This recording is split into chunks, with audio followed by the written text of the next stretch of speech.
Assalomu alaykum. Hurmatli do'stlar, mana eshiklarni ustanovka qildik. Ochgan joyida turadi mana. Profildan, uголокdan listlari qalin. 3 ta eshik zakazimiz bor edi, mana o'rnatib qo'ydik. Mana ikkinchisi. Zakaz bo'lsa olamiz, qabul qilamiz.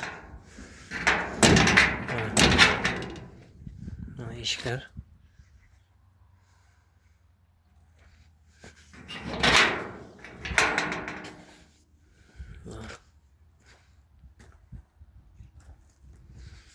Mana bu 3-chi eshigimiz. Buni ham o'rnatib berdik mana. Bo'yoqlarni ham qilib beramiz. Mana ochgan joyida turadi mana. Mana shunday eshiklar buyurtma bo'lsa o'lchamini olib zakaz olamiz.